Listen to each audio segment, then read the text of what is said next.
like to talk to you about this electric throw. Now, this one in particular is 50 inches by 60 inches. Nice a size for sitting in your chair.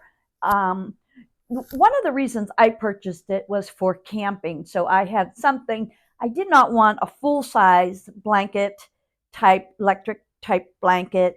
I wanted something a little bit smaller just to work in, say, a tent. And this fits the bill. So the electric cords are straight down the middle, and they're not all the way onto each side, which makes it just perfect that you want to heat up the one particular area. You have a control panel, and on the control panel you have various hours. It will shut off automatically after 8 hours, and then you have low.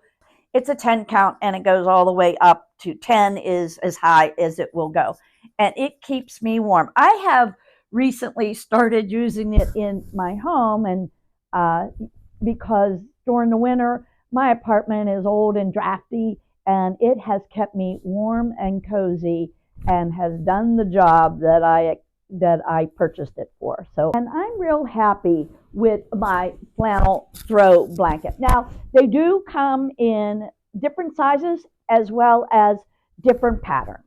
And this is the one that I chose, but there's all different types of patterns. I am very happy with my electric throw, and that is